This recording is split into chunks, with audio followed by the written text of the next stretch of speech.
Good afternoon, students. Today in this experiment we are going to learn rolling friction is less than sliding friction in magnitude. Things needed: a wooden block, a spring balance, wooden board, rollers. After this experiment, what you will learn? Rolling friction is less than the sliding friction. So students, let us begin with the experiment. So in this experiment we have used wooden block with hook,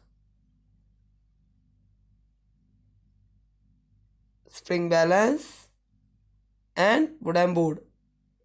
Now we are going to attach the spring balance with the wooden block with the help of hook, and we are going to slide this wooden block.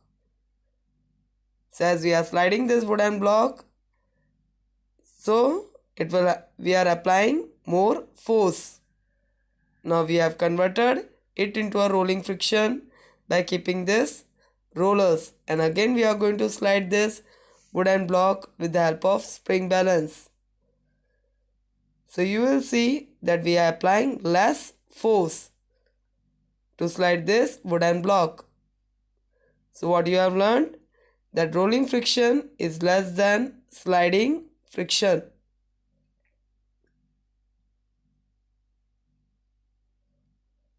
So students, after this experiment, what you have learned?